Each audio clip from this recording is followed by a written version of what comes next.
Günter Ludwig nació en Zakerik en 1918 y ocupa hoy la Cátedra de Fundamentos de la Física en la Universidad Philipps de Marburg, en la República Federal de Alemania. Durante la Segunda Guerra Mundial formó parte del equipo de von Braun y se relacionó más tarde con Werner Heisenberg, autor del célebre principio de indeterminación, que no es tampoco un tema ajeno a las discusiones que planteamos aquí en estas jornadas. La obra central del profesor Ludwig, Foundations of Quantum Mechanics, acaso sea la reflexión más honda, extensa y comprometida de las existentes en torno a los problemas filosóficos surgidos como consecuencia de una de las revoluciones más trascendentes de la física de nuestro tiempo. Está aquí porque sus ideas, además de sólidas y claras, no son precisamente las más típicas en esta disciplina.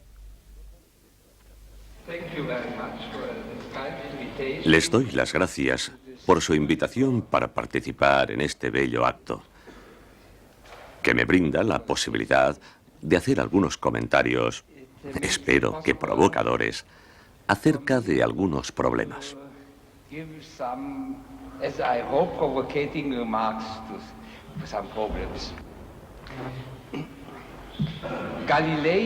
Ciertamente, Galileo estableció el método de la física.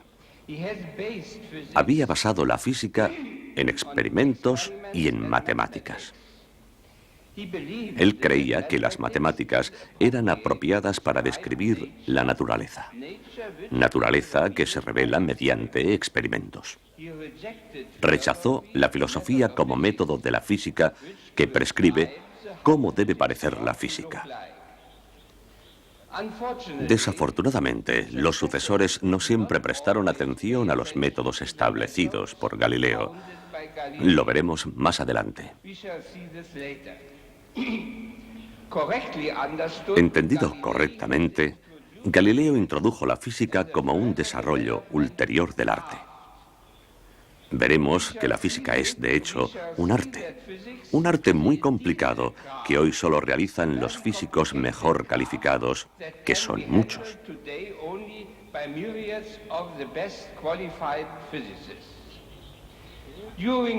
Durante todo el desarrollo histórico, y también hoy, existió el peligro de emprender caminos equivocados. Una de estas vías erróneas fue la conocida con el nombre de determinismo. Fueron quizá los artesanos que deseaban medir distancias y áreas los que primero desarrollaron la geometría. No debería censurarse el desarrollo hacia una matemática pura. No obstante, se menosprecia, a partir de ciertas tesis filosóficas, el empleo de las matemáticas por parte de los artesanos, por considerarse una contaminación de la mente pura por la materia. Este desdén por los artesanos y su trabajo puede ser uno de los motivos por los que la física haya perdido el norte. Aún hoy encontramos a personas que condenan la física y la tecnología. No fue seguramente por accidente el que Cristo viviera muchos años como un artesano. Galileo reintrodujo las matemáticas como un método de la física. Desde ese momento, no solo se utilizó la geometría como método para describir las mediciones espaciales, sino que se planteó también la cuestión de una medición temporal. Tanteos en esta dirección fueron emprendidos por Galileo. Definir mediciones temporales significa introducir un nuevo concepto físico del tiempo, diferente de aquel tiempo que encontramos en nuestra conciencia. Para medir el tiempo se requieren procesos reproducibles. ¿De dónde tomarlos? A nadie se le ocurriría tomar el tiempo atmosférico o las olas del océano para semejante propósito. Existe, afortunadamente, un proceso que parece reproducirse muy bien en la naturaleza: la rotación de la Tierra. Pero este no resulta apropiado para la medición de duraciones cortas. Así, la tarea consistió no en la búsqueda de procesos reproducibles, sino en su construcción. El relojero, como artesano, se hizo necesario y el mecanismo de relojería se convirtió en el ideal de los procesos reproducibles. En la actualidad, hemos conseguido construir relojes de gran precisión, o sea, de un elevado grado de reproducibilidad, con un error de 10 elevado a menos 14 segundos.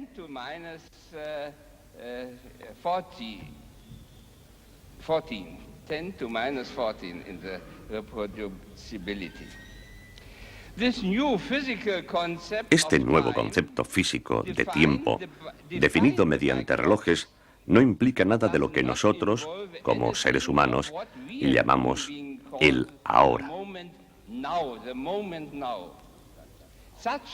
Estos ahora no se dan en teoría física alguna, puesto que ningún reloj puede decirme cuáles de sus procesos ocurren ahora.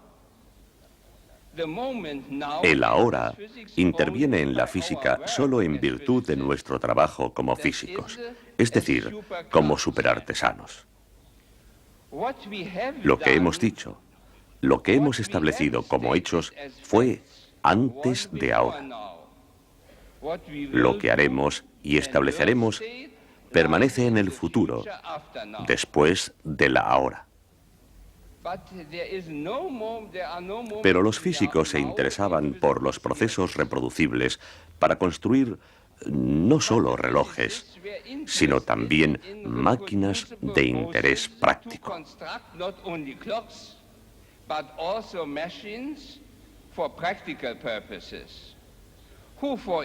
¿A quién, por ejemplo, le gustaría utilizar un automóvil cuyo comportamiento no sea reproducible? El desarrollo de la mecánica por Newton, Laplace, Hamilton, etc., originó una teoría que puede describir muy bien los citados procesos reproducibles. Describe no solo aquellos que nosotros hemos elaborado, sino también algunos de los que se dan en la naturaleza, como por ejemplo el sistema planetario. Pero, ¿qué hay de los procesos como el tiempo atmosférico o como el movimiento del agua en una fuente? No obstante, la teoría de Newton es una teoría tan brillante que los astronautas de hoy vuelan gracias a Newton. El impresionante éxito de la teoría de Newton inclinó a los científicos hacia interpretaciones filosóficas que luego fueron halladas falsas. Estas imaginaciones filosóficas fueron confirmadas por un nuevo campo de la física, los procesos electromagnéticos. Esta disciplina y su estructura fueron detectadas mediante actos humanos llamados experimentos. Estos actos fueron, sin duda, actos de unos artesanos llamados físicos.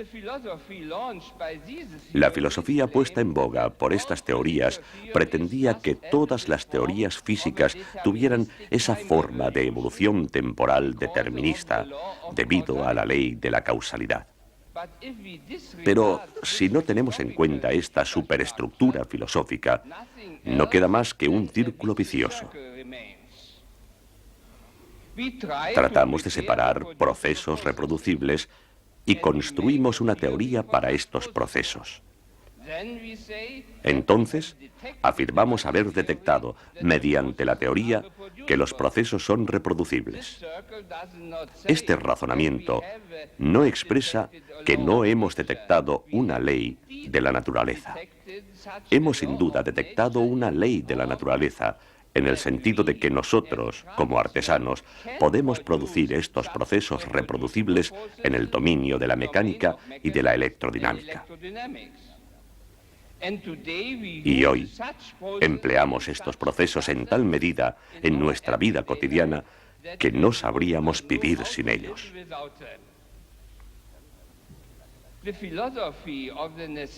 La filosofía de la necesidad de una dinámica determinista fue tan generalmente aceptada que hoy parece una broma de la historia física el que se conciba el mundo como un gran mecanismo de relojería o a los seres humanos como máquinas muy complicadas.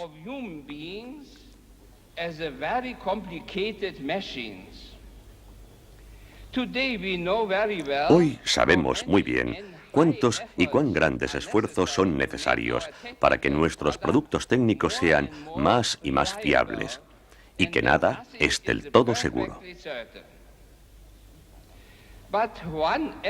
Aún así, cierto aspecto de la imagen del mundo como un mecanismo de relojería ha resultado correcto.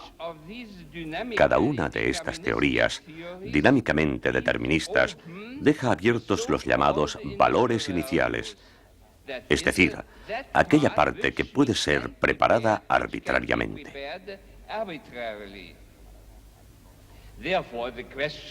La cuestión que surge entonces es la de cómo se elaboró el mundo entero. Esta cuestión es aún la misma en los modelos cosmológicos modernos. Hoy contestamos gracias al Big Bang, pero también esta no es sino una contestación relativa, pues consiste en una extrapolación hacia una singularidad, y una singularidad matemática no es una solución física.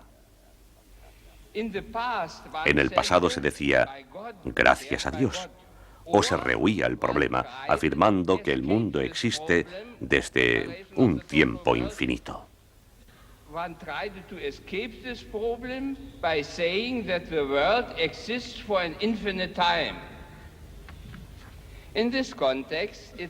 En este contexto, debe destacarse que son falsas todas las afirmaciones que aseguran que la física ha demostrado el carácter infinito de esto o de aquello. No creáis estas aseveraciones. La física nunca puede probar que algo es infinito, puesto que la física se basa en gran número, pero siempre finito, de resultados y experimentos. La física, por tanto, no puede demostrar el carácter finito de esto o de aquello, o no puede demostrar nada. Si empleamos conjuntos infinitos en las teorías físicas, estos infinitos son únicamente ingeniosas extrapolaciones tras las que ocultamos nuestra ignorancia, de modo que resultaría cómico transformar ignorancia en conocimiento profundo. Ninguna afirmación sobre el carácter infinito del mundo tiene que ver con la física. Semejante afirmación solo puede efectuarse en un contexto filosófico o religioso. La invención de la mecánica cuántica como una descripción de las estructuras atómicas fue un choque tal para la filosofía del determinismo que se experimentó como una sensación de desplome de todas las teorías físicas que hasta entonces habían existido, como una refutación de la ley de la causalidad, como una revolución física. Pero nada de todo esto es cierto. Ni la mecánica de Newton, ni la electrodinámica de Maxwell fueron abandonadas. Hoy son tan buenas teorías como lo eran entonces. Para nuestros desarrollos técnicos, incluso más importantes que antes. No hubo revolución alguna, tan solo una evolución hacia nuevas teorías que describen nuevas y más amplias posibilidades para nuestro arte de la física. Lo único que ocurrió fue que quedó truncado un camino equivocado para el desarrollo de la física. Un camino que pasaba por la filosofía como un método de la física en contra de la idea de Galileo de la física como un arte. Si se hubiera continuado en la línea de los principios postulados por Galileo, se habría evitado semejante error. Podéis afirmar que es mucho más sencillo juzgar después que antes. Pero voy a criticar ahora, de la misma forma, algunos aspectos de la física actual.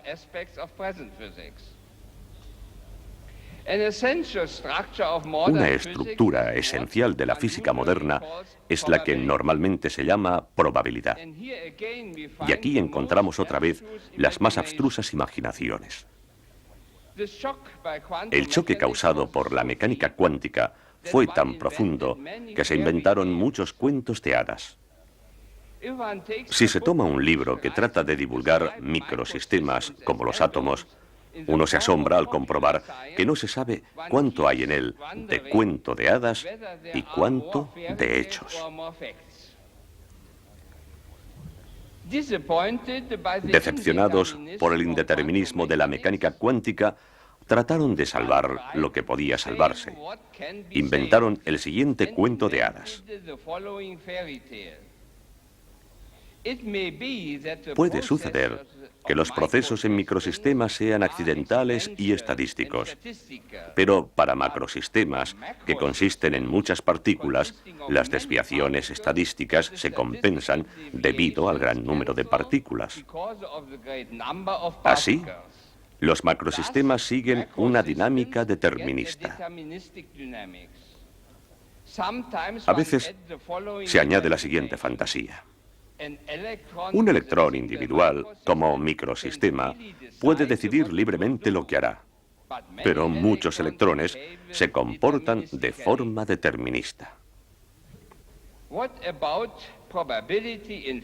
¿Qué hay de la probabilidad en física y especialmente en mecánica cuántica? Hemos visto que la reproducibilidad de procesos en el mundo macroscópico de los artesanos no es una ley general de la naturaleza. Únicamente es posible seleccionar estos procesos deterministas mediante procedimientos especiales de elaboración o encontrar algunos en la naturaleza, como por ejemplo el sistema planetario. También hemos visto que, con fines prácticos, se hacen grandes esfuerzos por construir máquinas reproducibles.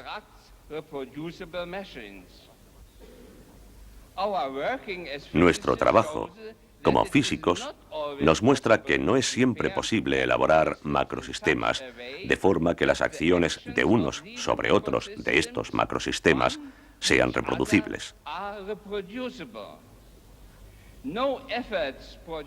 Ningún esfuerzo logra producir interacciones reproducibles de macrosistemas en casos tales como la acción de una muestra de uranio sobre un contador.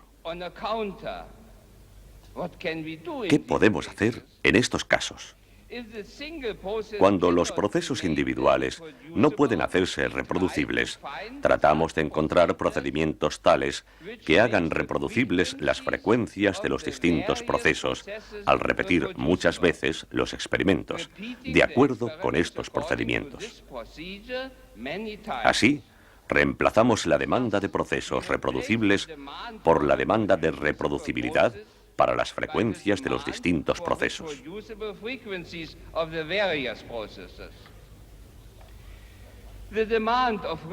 No es nueva la demanda de frecuencias reproducibles para máquinas. El procedimiento más antiguo es el del juego de los dados. También es muy famoso el de la ruleta. El artesano debe trabajar muy bien para garantizar una buena reproducibilidad de las frecuencias iguales para los distintos números de la ruleta. Esto es necesario para que el casino gane dinero. To make money, it is necessary. This is necessary, this very good work of the craftsman to make it for the casino to make money.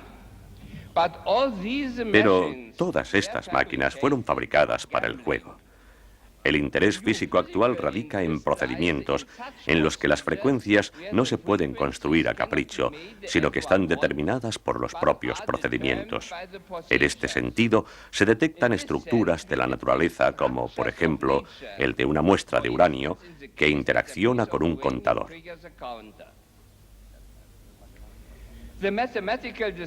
La descripción matemática de estas frecuencias reproducibles está constituida por lo que en física llamamos probabilidad. En física, estas frecuencias reproducibles son siempre frecuencias de procesos macroscópicos relativos a procedimientos macroscópicos. No se define probabilidad alguna para uno de los procesos individuales. Así, los microsistemas se detectan como portadores de acción de un macrosistema a otro.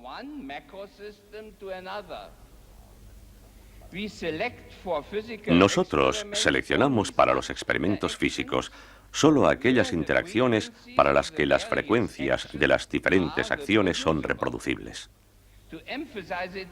Insistiendo una vez más, la reproducibilidad no se da por sí misma, sino que hemos de realizar esfuerzos técnicos para conseguirla.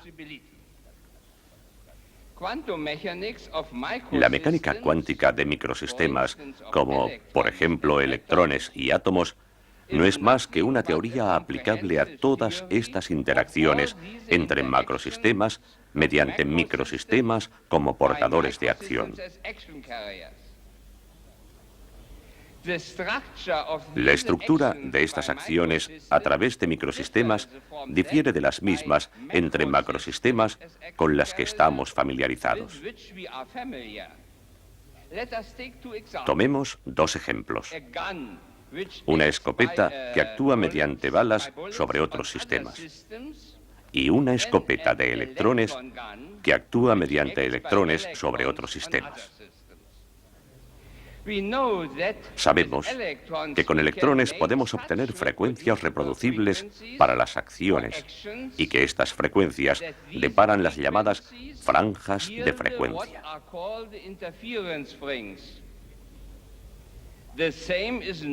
Es imposible lo mismo con balas. Las balas pueden describirse por la mecánica determinista de Newton. Los electrones no pueden ser descritos por la mecánica de Newton, puesto que esta mecánica no prevé la posibilidad de figuras de interferencia. Los electrones pueden describirse por la mecánica cuántica no determinista. Otra vez, se quiso borrar la diferencia de principio mediante el siguiente cuento de hadas. La diferencia se origina en las posibilidades de medida. La trayectoria de una bala puede medirse con tan insignificantes perturbaciones que la trayectoria no resulta alterada prácticamente.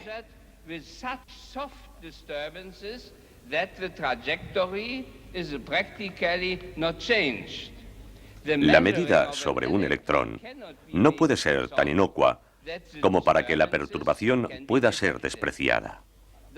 Así, por ejemplo, no puedo conocer a la vez la posición y la velocidad de un electrón. No os creáis semejantes cuentos de hadas. En física, no es interesante lo que conozco, sino lo que hago en relación con lo que puedo hacer.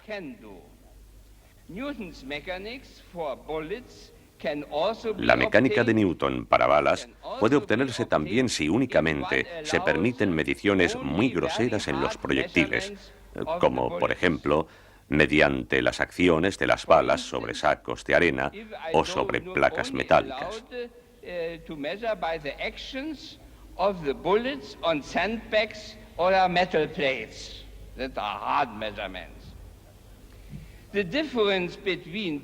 La diferencia entre balas y electrones no se debe a la existencia de mediciones finas o gruesas. Se debe al hecho de que los electrones tienen un abanico más amplio de posibilidades de acción que las balas. Por ejemplo, las balas no pueden producir interferencias.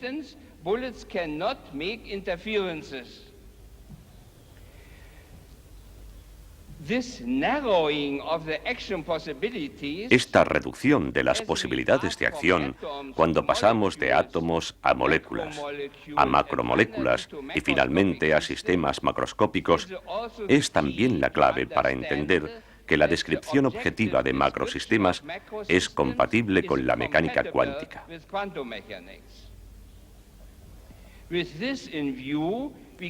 Con esto a la vista, podemos volver al cuento de hadas de la dinámica determinista de todos los macrosistemas.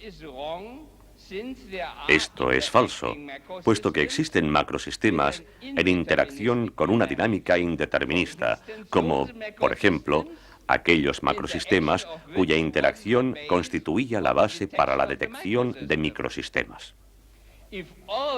Si todos los macrosistemas tuvieran una dinámica determinista, no existirían los microsistemas.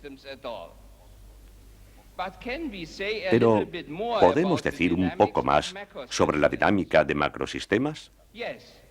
Sí, y trataré de hacer algunas observaciones acerca de este complejísimo problema.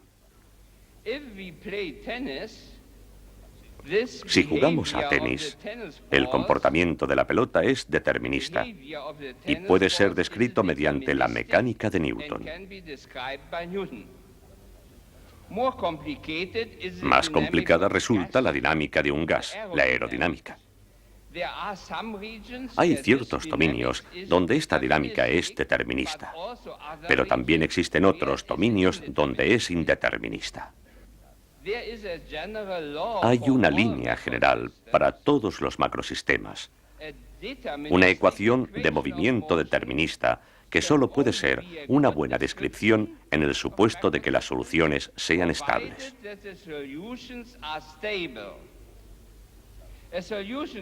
Una solución es estable si pequeñas variaciones de los valores iniciales implican también pequeñas variaciones en todo tiempo.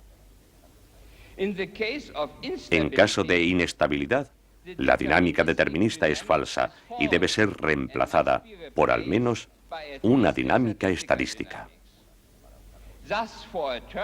Así, para una corriente turbulenta de gases, la dinámica es indeterminista. La evolución del tiempo atmosférico, por otra parte, es indeterminista. La famosa ley del crecimiento de la entropía es válida únicamente para una dinámica determinista y, por tanto, estable. Obviamente, esta ley resulta muy importante para la construcción de máquinas. Por el contrario, no es válida, por ejemplo, para el comportamiento indeterminista de los peces en un acuario. De modo que observamos que la mayoría de los sistemas que encontramos en la naturaleza no son deterministas. Muchos de los artefactos que construimos son deterministas, pero solo en la medida en que tengamos éxito. Quizá produzca extrañeza el que yo no haya utilizado las palabras azar o accidente. No ha sido accidental, sino intencionado. En física no es necesario utilizar estas dos palabras. Estas palabras no representan conceptos científicos. Hoy tenemos tendencia a cometer el mismo error que nuestros antepasados cuando querían demostrar mediante métodos filosóficos que todas las dinámicas debían ser deterministas.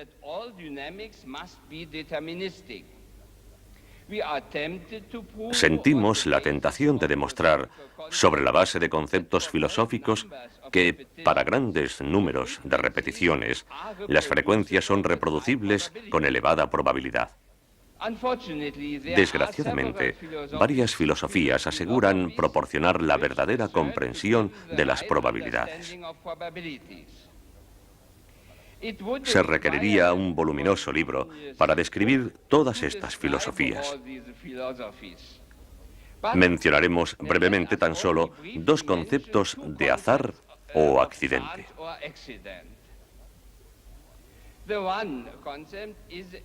Uno es una interpretación ontológica. Existe un indeterminismo ontológico en el sentido de que la realidad, en casos individuales, puede decidir entre varias posibilidades y que hay cierta propensión para las distintas decisiones.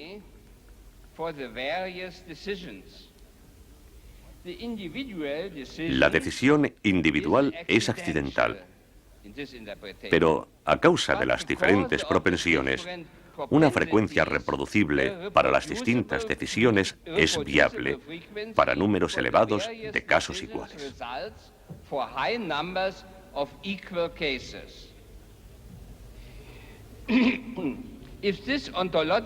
Si esta interpretación ontológica se utiliza cuidadosamente, no puede encontrarse una contradicción con la descripción física. Pero esta demostración filosófica de las frecuencias reproducibles no es más rigurosa que la del determinismo por la causalidad. Yo no creo en accidentes ontológicos, y un poco más adelante diré por qué.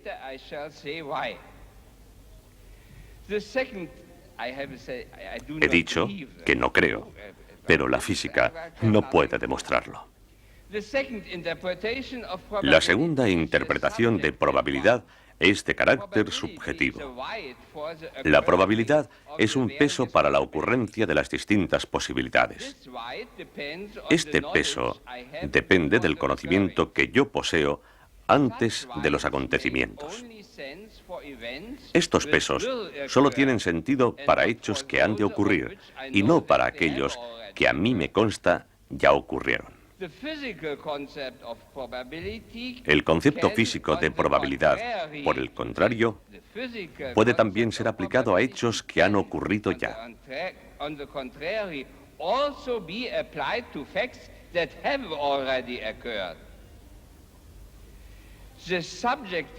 El concepto subjetivo no es el físico, y el concepto físico no puede fundamentarse en el subjetivo. La relación inversa es, no obstante, correcta. Si conozco las frecuencias reproducibles para los procesos en un mecanismo, puedo utilizar este mecanismo como una máquina de juego y puedo hacer una estimación de mis posibilidades de ganar. Los físicos, en tanto que físicos, no son jugadores. Ellos miden únicamente las frecuencias reproducibles. No tiene sentido demostrar sobre una base filosófica que en la naturaleza existen accidentes reales y que estos deben estar controlados mediante propensiones. En efecto, las teorías físicas no solo describen posibilidades delimitadas por frecuencias reproducibles, sino también posibilidades libres.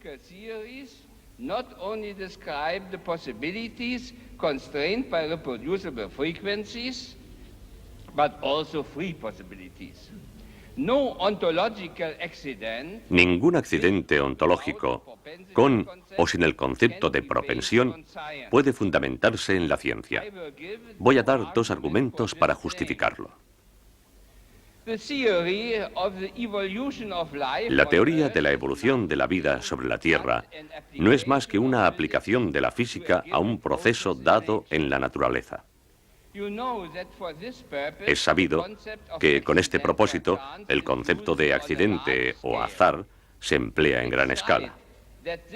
Es cierto que esta evolución es un proceso reproducible, pero ¿qué significa el concepto de accidente en este contexto? No es accidental el que se utilice el concepto ontológico de accidente, puesto que se desea persuadir al lector de que la ciencia ha encontrado la explicación concluyente para el desarrollo del mundo.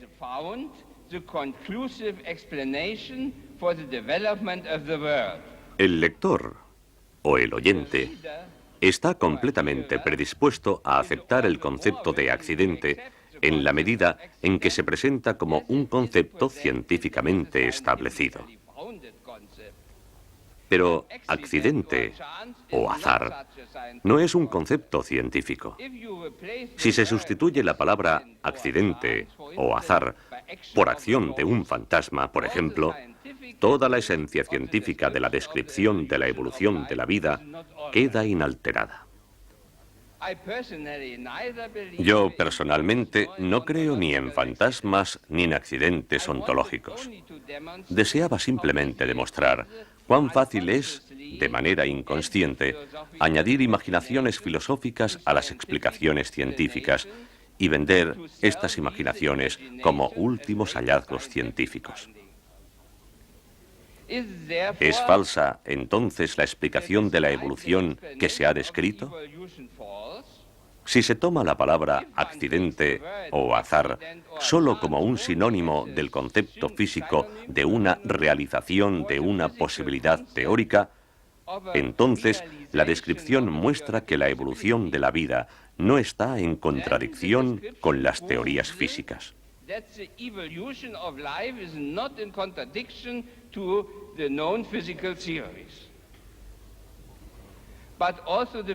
Pero tampoco el comportamiento de mi cerebro está en contradicción con la física. En relación con ello, circula otro cuento de hadas. Un cerebro no es más que un proceso físico complicado más o menos indeterminista. Este cuento de hadas nos lleva de nuevo a uno de los famosos círculos viciosos. El método de la física solo permite conceptos tales que puedan ser reducidos a las acciones y al lenguaje de los artesanos. En este sentido físico, solo es real lo que puede ser detectado mediante indicadores en dispositivos. Sin entrar en un círculo vicioso, esta realidad física no necesita ser la realidad total. Y en el caso de mi cerebro, yo sé que no es la realidad total.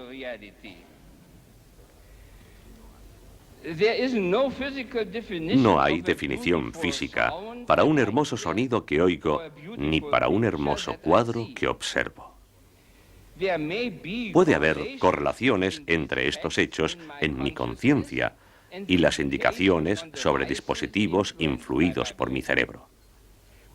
Pero si los físicos quieren saber por medio de estas indicaciones si estoy oyendo un hermoso sonido, deben, primero, conocer el concepto no físico de oír un hermoso sonido, y quizá puedan entonces descubrir una traslación de este concepto a una estructura de indicaciones en dispositivos especiales. Los físicos no pueden introducir primero una estructura de indicaciones y después definir mediante esta estructura lo que significa oír un hermoso sonido. Que esta última forma de razonar no es posible se sigue del hecho de que puedo decidir si su definición es correcta o falsa sobre la base de un conocimiento que yo tengo antes de aquella definición. Es decir, no era de ninguna forma una definición. Puesto que mi conocimiento llega así más allá de la descripción física de mi cerebro, a veces puedo decir más que la física sobre la realización de una posibilidad teórica, llamada accidente de forma imprecisa. Cuando el físico que mide mi cerebro afirma que un proceso especial es una realización indeterminada de una posibilidad, puedo decir que yo he decidido esta realización. Yo sé que esta realización no fue un accidente ontológico, sino que fue una decisión de la cual soy yo responsable. Así, no existe contradicción entre física y libertad.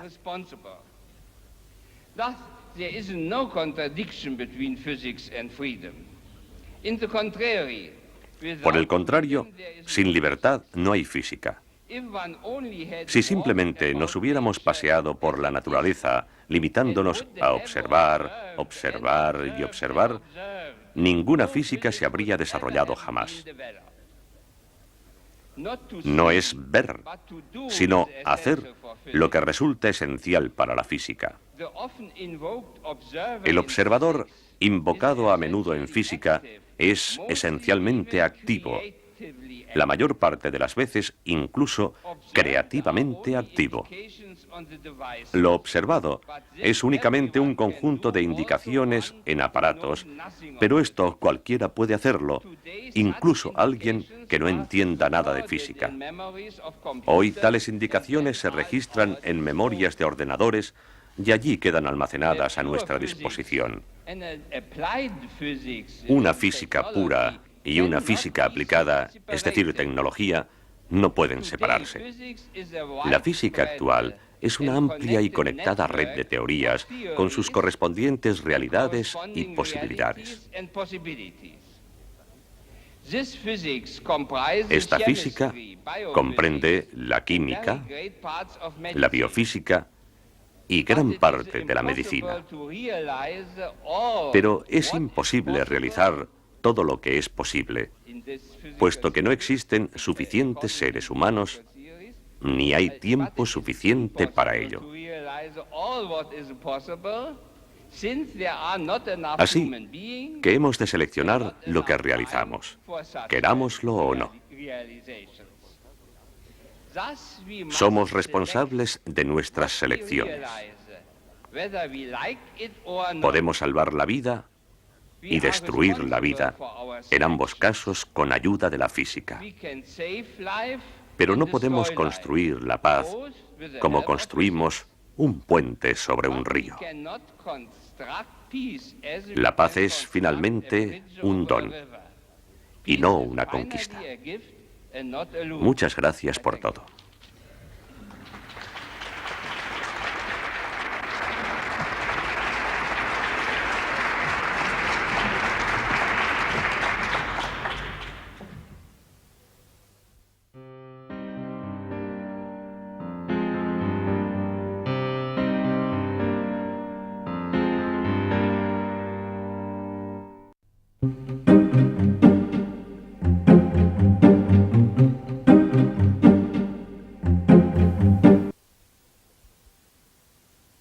Bien, me imagino que la intervención del profesor Ludwig dará origen a multitud de intervenciones. Quizá y perdonarme mi egoísmo para no quedarme fuera de ellas por falta de tiempo, perdonad que haga la primera. Me ha sorprendido entre lo que más de todo lo que ha dicho, el cuento de hadas según el cual el papel del observador en cuántica lo ha rebajado hasta un punto que yo me atrevería a decir que pierde este carácter preponderante que normalmente se le da.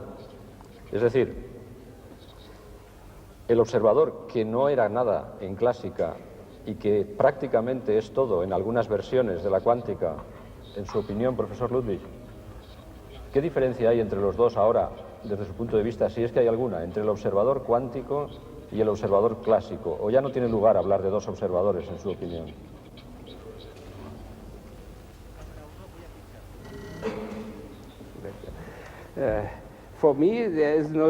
Para mí no existe la menor diferencia, en efecto. Ambos observan los procesos a través de ingenios macroscópicos. Ya he dicho en mi conferencia que esta observación en la física clásica o cuántica la puede hacer cualquier persona.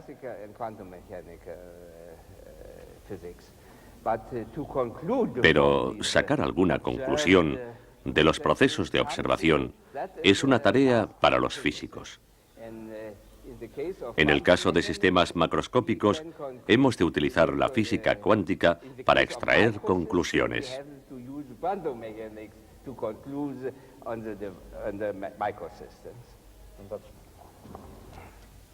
A mí me ha despistado un poco la última frase, que si no he entendido mal, ha dicho que la paz es un don y no una conquista. Esto no ya con respecto de la cuántica, sino con respecto a las frases que precedían a esta conclusión, en el sentido de que somos responsables. Yo me esperaba algo así como todo lo contrario. Si somos responsables, quiere decir que podemos conquistar.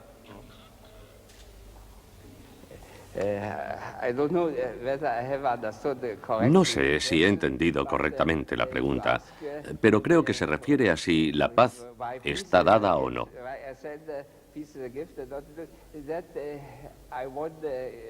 Mi intención ha sido establecer una diferencia clara entre la construcción de, por ejemplo, un puente que es perfectamente accesible a la física o a la ciencia, y la construcción de algo como la paz, para lo que no bastan los esfuerzos de la física ni de la ciencia.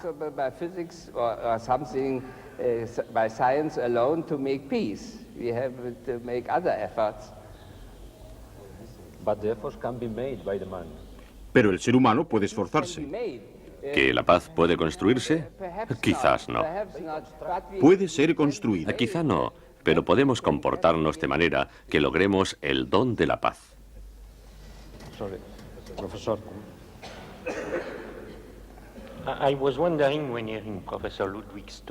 Durante la conferencia del profesor Ludwig, me he estado preguntando si no sería un seguidor de las teorías de Lorentz. Esta idea de que todo debe tener que ver con lo pragmático, esa tendencia a sustituir el sepa por qué por el sepa cómo, me parece una actitud regresiva.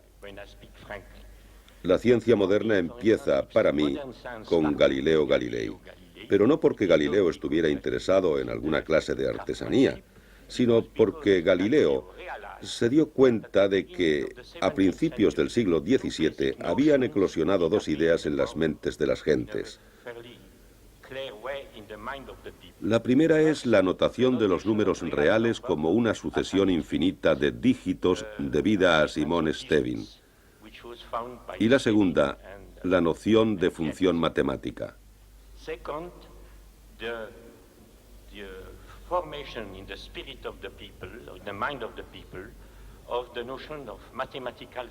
Si usted lee la parte óptica de la astronomía de Kepler, encontrará una aproximación de la llamada ley de Snell, del ángulo de refracción en función del ángulo de incidencia del rayo luminoso.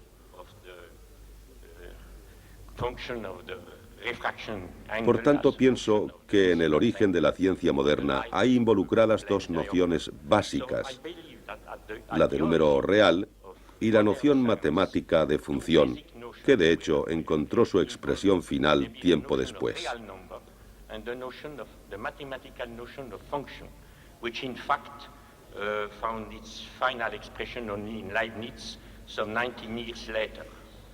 ¿Descartaría usted estas construcciones intelectuales como fantasmas que no tienen nada que ver con la realidad?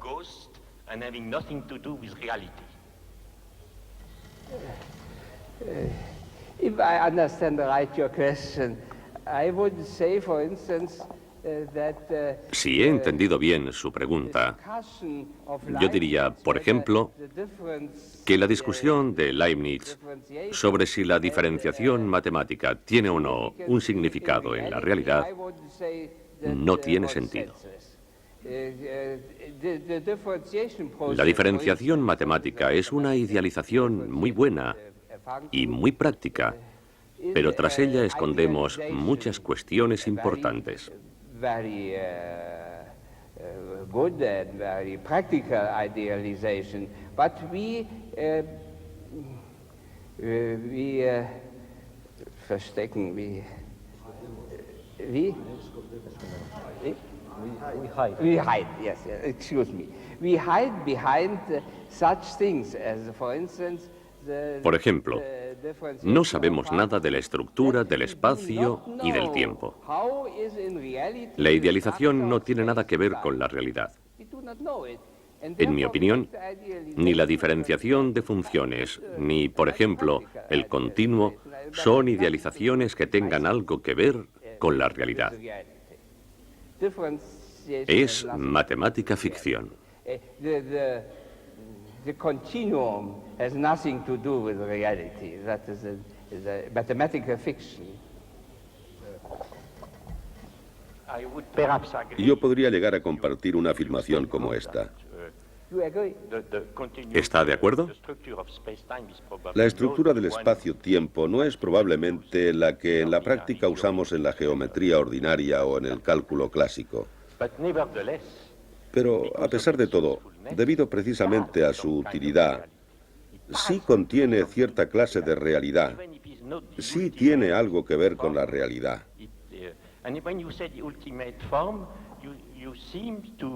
So to speak, to rely on some sort of underlying ontology, and I understand from all what you said that you are strongly anti-metaphysics.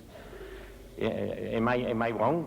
Cuando usted habla de la forma última, me da la sensación de que se refiere a cierta ontología subyacente. Entiendo que es usted fuertemente antimetafísico. ¿Me equivoco? Le pregunto si su posición es muy coherente a este respecto.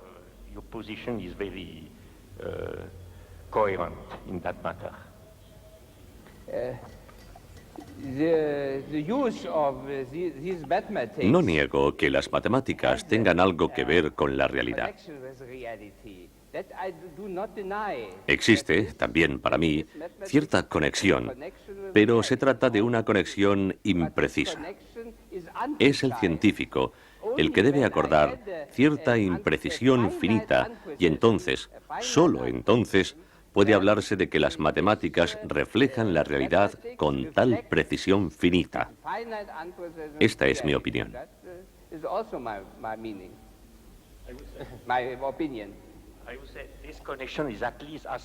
Debo entender que tal conexión es al menos tan precisa como lo son las leyes más finas de la física. Me refiero, por ejemplo, a un orden de magnitud de 10 elevado a menos 14. Perdone, pero no he entendido. ¿Puede usted repetir, por favor? He dicho que esta conexión entre la matemática y la realidad es por lo menos tan buena como la mejor aproximación de las leyes físicas.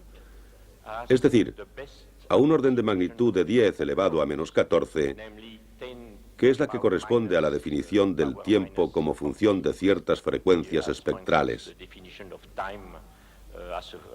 Pienso que puede encontrar una aproximación mejor.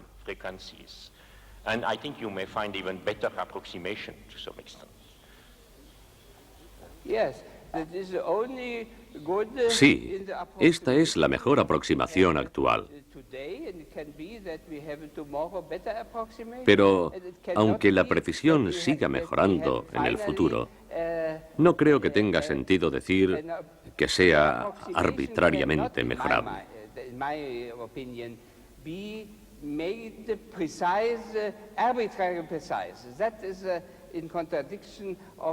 Eso está en contradicción con la idea que yo tengo de la física.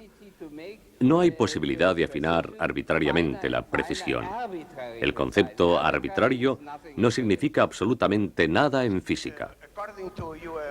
Con la metodología que ha empleado para la física, ¿usted estaría de acuerdo con que la física podría llegar a demostrar que el universo es finito? ¿El universo finito? Pero puede ser infinito. Si el universo es infinito, la física no podrá demostrarlo nunca. Exactamente, esto es lo que he querido decir. Y por la misma razón, la física puede demostrar que el universo no es euclídeo, pero nunca que es euclídeo. ¿No es cierto? ¿No es? Euclídeo. Sí, sí. Pero no puede demostrar que es euclídeo. Sí, sí. ¿Existe o no existe conexión entre estas dos sentencias?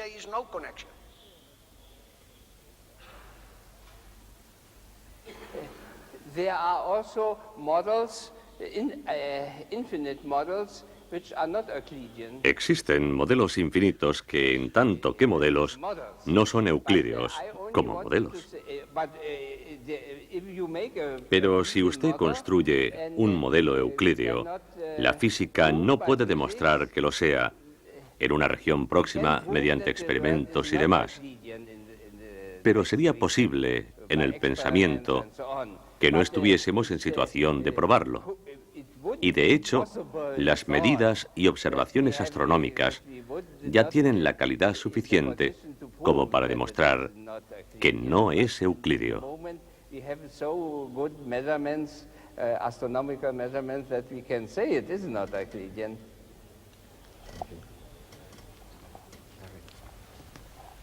have two very short conceptual questions. First on reproducibility. Tengo dos breves cuestiones conceptuales. La primera se refiere al concepto de reproducibilidad.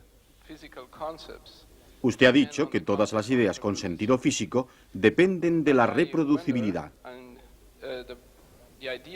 Pero resulta, creo, que la idea de reproducibilidad depende, a su vez, de los mismos hechos que se repiten en el tiempo.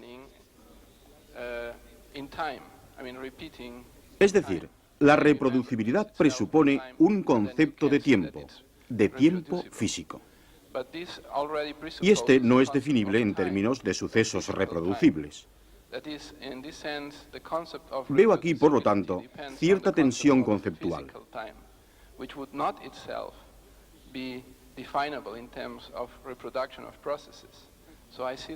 Segunda cuestión. Si define usted los electrones como portadores de acción en las interacciones de los microsistemas, uno puede preguntarse, en principio, ¿para qué necesitamos esas cosas llamadas electrones? ¿No bastaría una teoría que describa matemática y correctamente las interacciones macroscópicas? Reducir los electrones a meros portadores de acción, acaso sea, como diría Mach, ontológicamente superfluo. And so if one reduces electrons as action carriers, perhaps they are just ontologically superfluous, just a way of speaking, as Mach would have said, by the way. So were two questions. Son dos cuestiones muy distintas, en efecto. El problema de la reproducibilidad es en verdad muy profundo. Está claro que si intento construir un reloj, no puedo tomar el tiempo anterior a esta operación, por lo que los usuarios de este instrumento, los experimentadores, me exigirán las instrucciones para su utilización. Es una cuestión muy profunda y reconozco que el concepto de reproducibilidad no es del todo comprensible en sus dificultades. Quizá podamos tratar el tema con más extensión en el debate. La segunda cuestión no es tan difícil. Es verdad, yo sí puedo contentarme con una descripción estrictamente macroscópica.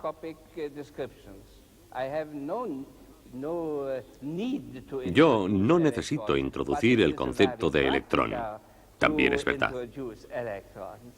No es necesario, pero sí muy práctico.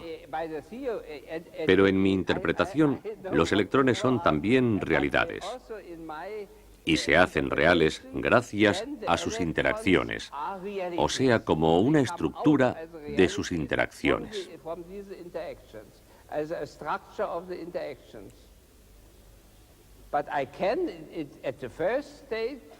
La descripción macroscópica puede hacerse sin pronunciar la palabra electrón. Pero la introducción del electrón es práctica y su realidad aporta contenido a la física, porque la física los detecta como realidades.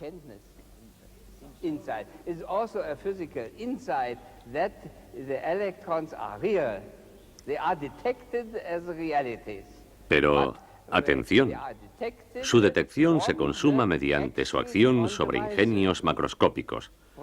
Esto es lo que hace un físico cuando experimenta.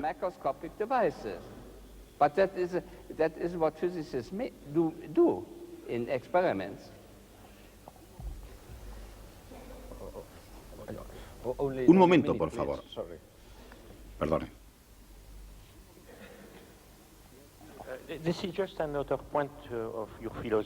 He aquí otro punto de su filosofía que se me escapa.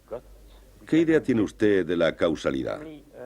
Aparentemente adopta usted una posición positivista. Solo cree en la legalidad y considera la causalidad como una especie de residuo metafísico, ¿no es así? La causalidad no es un concepto físico. Quizá no. Pero cuando usted dice que el científico debe proceder como un artesano en el sentido de que debe hacer cosas, usted emplea el verbo hacer. Y no se puede emplear esta palabra sin aceptar al mismo tiempo cierta noción de causalidad general.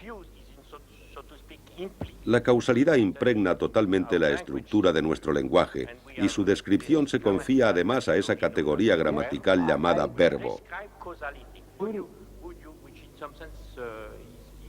El verbo sirve para describir los efectos causales. ¿Niega usted toda clase de realidad a los efectos causales? ¿Cómo se hace esto? ¿Sustituyendo el concepto general de causalidad por una especie de continuo de leyes específicas que solo valen para cada caso puntual?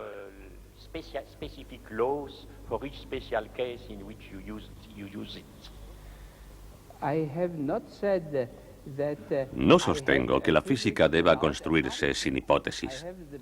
Al contrario, parto de un gran supuesto. Entiendo todo lo que dice y hace un artesano. Esta es mi gran hipótesis. Conozco y entiendo el hacer y el decir de un artesano.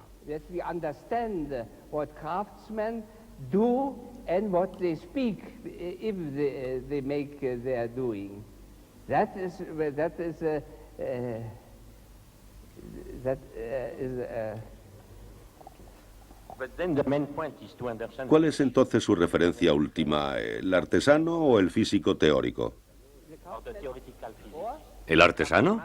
El artesano o el físico teórico. Debe hacer una elección. No he entendido. Tiene que hacer una elección. Estoy preguntando, ¿cuál es su referencia última, el artesano o el físico teórico? ¿El artesano o el físico?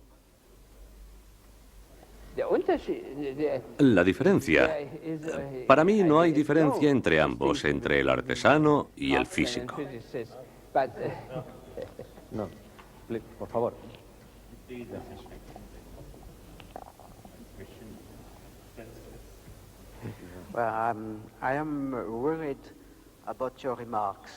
Me preocupan algunos aspectos de su concepción de lo que es una ley de la naturaleza. Usted asegura que nosotros, como artesanos, tenemos la capacidad de crear procesos reproducibles como los de la mecánica o de la dinámica. Es decir, las leyes de la naturaleza son para usted una especie de artefacto fabricado por la actividad del cerebro humano.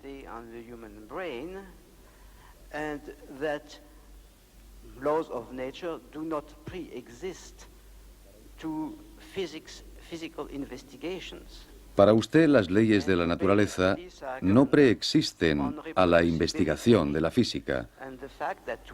Su argumento fundamental empieza con los instrumentos de medida que manipulamos como artesanos en busca de la reproducibilidad.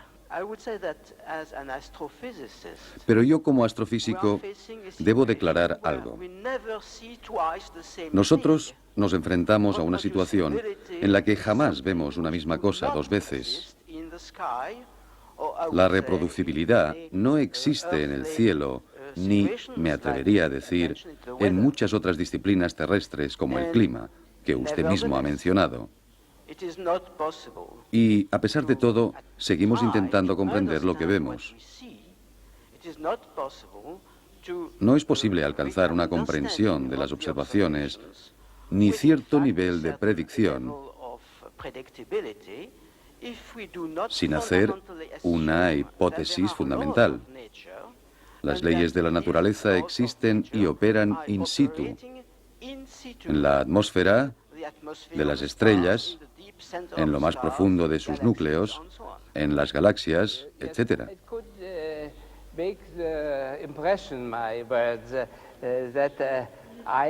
Quizá haya podido dar la impresión de que solo me refiero a las leyes de la naturaleza como productos humanos. Y no es esta mi intención, desde luego. He dicho, por otro lado, que las leyes son algo que encontramos en la naturaleza, que encontramos como leyes de la naturaleza. Pero estas leyes por sí solas tampoco bastan para construir la física. En el desarrollo de una teoría de la física, nos vemos obligados a introducir muchas clases de leyes, y no todas tienen el mismo sentido y significado. Existen, como usted dice, leyes de la naturaleza. Esto es, leyes que pueden interpretarse como que están en la naturaleza. Eso es correcto. pero existen muchas otras leyes que lo son en el sentido que yo he sugerido. La ley cumple mis prescripciones. Yo soy el que dicta lo que hay que hacer. En muchos casos, no puedo hacer física sin describir lo que debo hacer y cómo debo hacerlo. Puedo describir muchas cosas sin atender al hacer humano, pero en tal caso, las prescripciones no tienen el menor sentido, ya que no puedo seguirlas. Mi posición es, por tanto, las leyes de la naturaleza existen, pero solo tienen sentido en la física cuando es posible el seguimiento de sus prescripciones. O bien, solo si puedo seguir las prescripciones de una ley, puedo decir también y además que existe una ley de la naturaleza. ¿Puede poner un ejemplo de una prescripción cuyo seguimiento presente problemas? Necesito esta aclaración para captar su conclusión final. Es difícil poner una prescripción. En este momento no se me ocurre.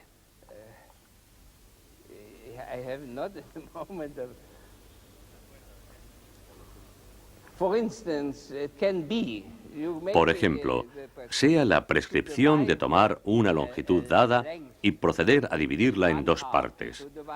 Tomar luego una de ellas y dividirla a su vez en otras dos mitades, y así sucesivamente. Esta puede resultar una prescripción imposible. En este estado, es imposible dividir el espacio en fragmentos. Es imposible. He formulado la prescripción, pero es imposible. No puede ser. Creo que es imposible, pero en este momento no puedo decirlo. No tengo...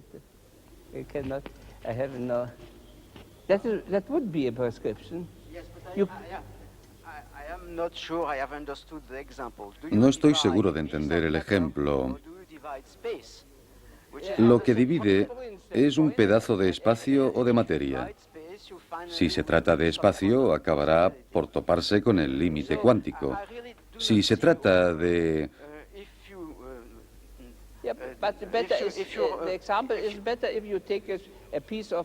Sin embargo, el ejemplo es mejor si tomamos un trozo de materia. Sí. Y entonces formulamos la prescripción de esto es mejor, dividir en dos partes y dividirlo de nuevo. Y la prescripción es dividir en más y más partes, y entonces usted no puede hacerlo.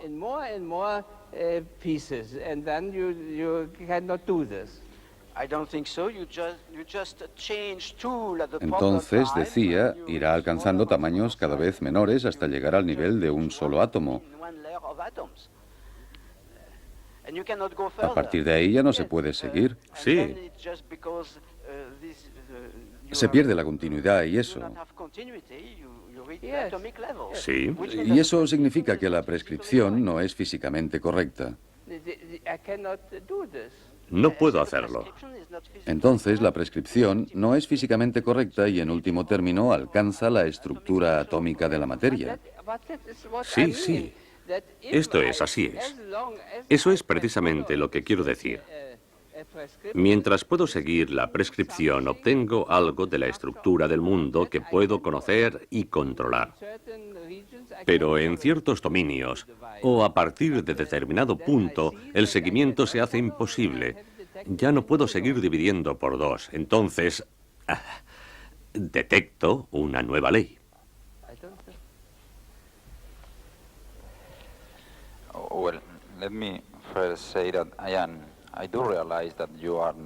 Soy consciente de que no es usted filósofo ni epistemólogo, pero de acuerdo con la intervención del profesor Du, creo que tras todo lo que hemos oído subyace un cierto método, una cierta metodología. He encontrado esta metodología muy sólida con respecto a lo que la física es ahora, pero un poco estéril en cuanto a lo que pueda ayudar a la física del futuro. ¿Lo reconoce?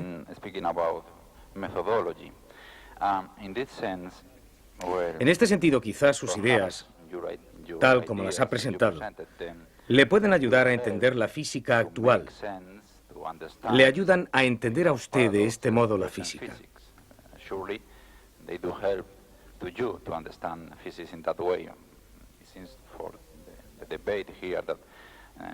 Pero permítame formularle mi pregunta.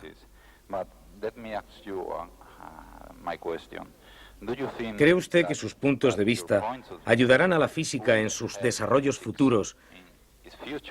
Y si es así, ¿de qué modo?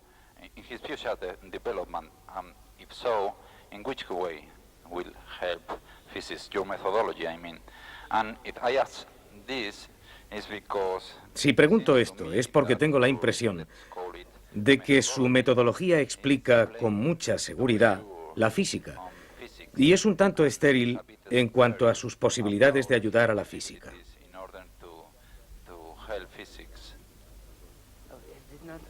No he entendido la pregunta, perdone. Usted dice que tiene una metodología. ¿Tiene una metodología? Que si tengo una metodología. Sí, usted. Sí, tengo una metodología para la física. Sí. ¿Cree que esta metodología ayudará a la física en su desarrollo?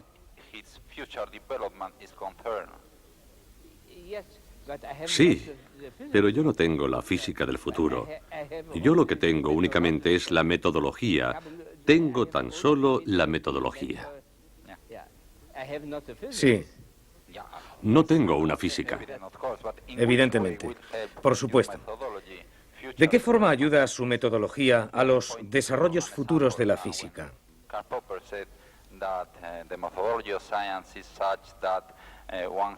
Le pondré un ejemplo. Cuando Karl Popper afirma que la metodología de la ciencia es tal que hay que tender a buscar sentencias falsables, sentencias refutables, afirma algo muy concreto, pero está equivocado.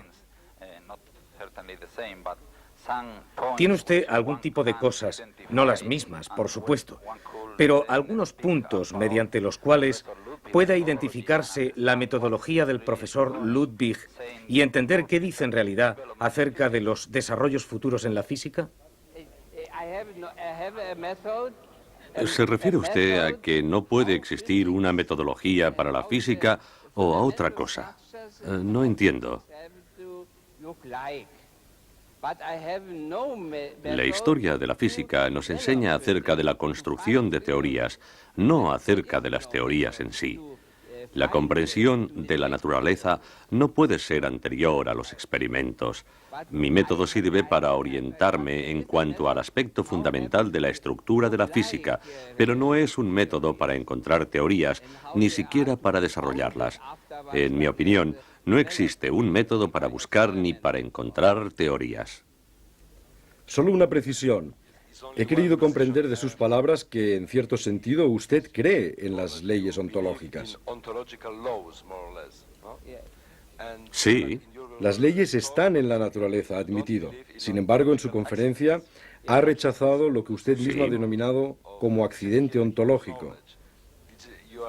¿Son dos creencias de distinto rango? En caso contrario, lo que usted ha hecho es, me parece, una declaración de determinismo radical. Hay que distinguir entre ambas creencias, en efecto. Mi gran dificultad está en definir lo que es una realidad física, pero es lo que he intentado a partir de una posición positivista. Esto es difícil, pero en mi opinión, viable. Sin embargo, existe un salto entre lo real físico y lo real ontológico.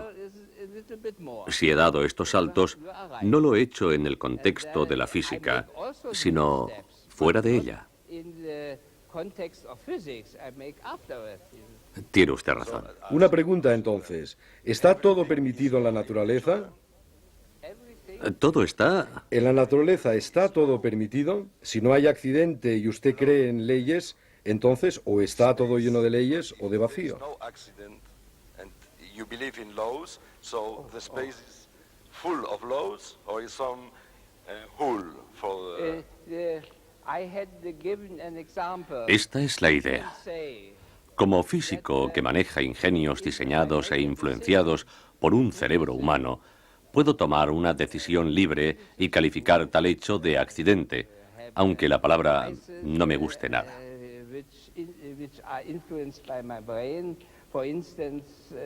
Diría más bien que se ha consumado una posibilidad teórica.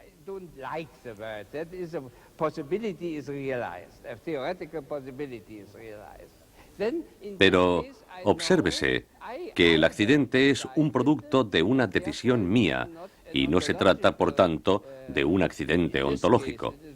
Y todo el argumento está, por lo demás, fuera de la física. But that is no physical answer.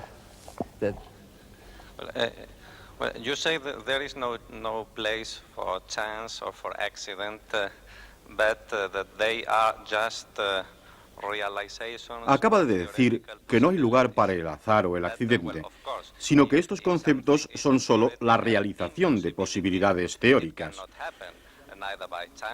Bueno, claro, si algo es teóricamente imposible, entonces ese algo no puede ocurrir ni por azar ni por ley. Pero en principio existe una diferencia entre las posibilidades teóricas asociadas a cierta capacidad de predecir o de contradecir y aquellas posibilidades teóricas sobre las que nada podemos decir. Así que no veo claro cómo decir que algo que sucede por azar es una posibilidad teórica elimina la descripción de la realización de dicha posibilidad teórica como producto del azar o de un accidente.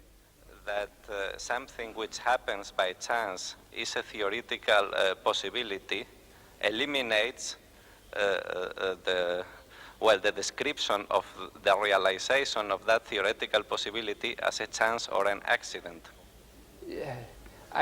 Sí, como físico está claro que no puedo saber si la realización es o no un accidente ontológico. Pero estoy de acuerdo.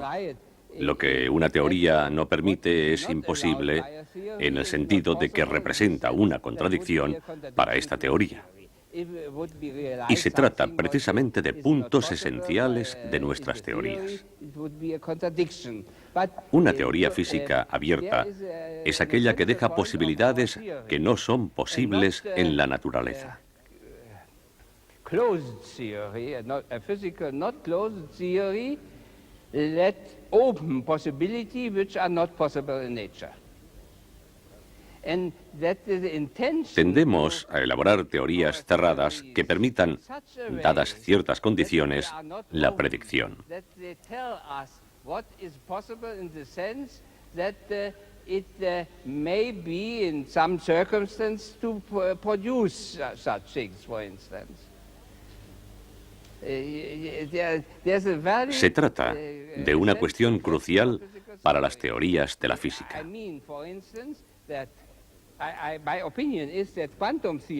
Por ejemplo, en mi opinión, la física cuántica es cerrada para los microsistemas, pero no lo es tanto para grandes moléculas y es esencialmente abierta para sistemas macroscópicos.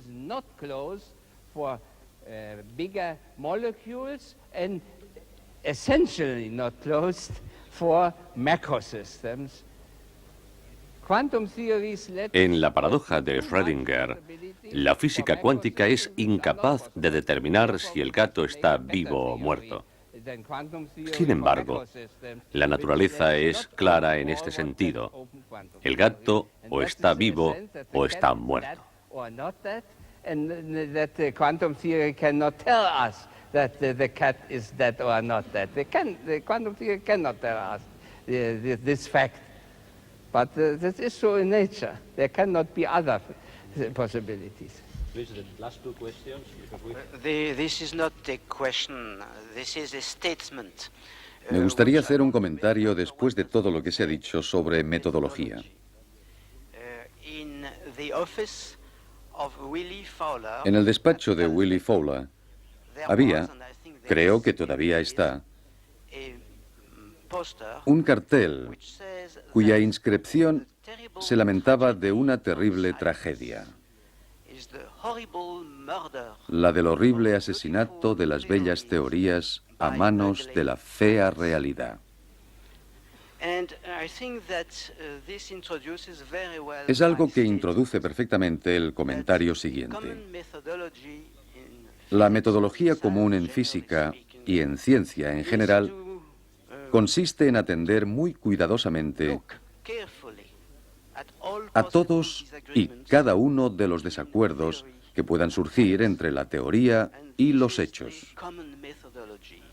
Es y ha sido, es y será la metodología común de las ciencias. Un ejemplo claro y célebre, Max Planck.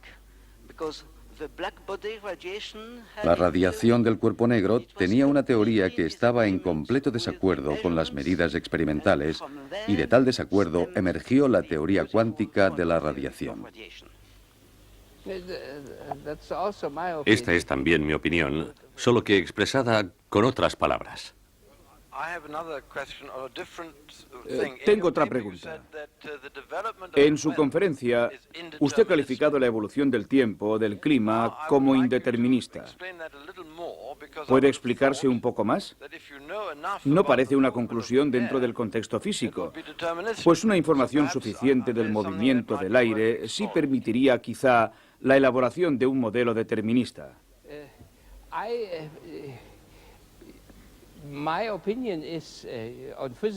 En mi opinión, el tiempo no es determinista precisamente en el sentido físico. No considero correcto hacer una teoría determinista del clima porque se trata de un sistema inestable. Y una teoría determinista con inestabilidades siempre puede sustituirse por otra mejor y más inteligible. Por ejemplo, por una basada en la teoría de la probabilidad.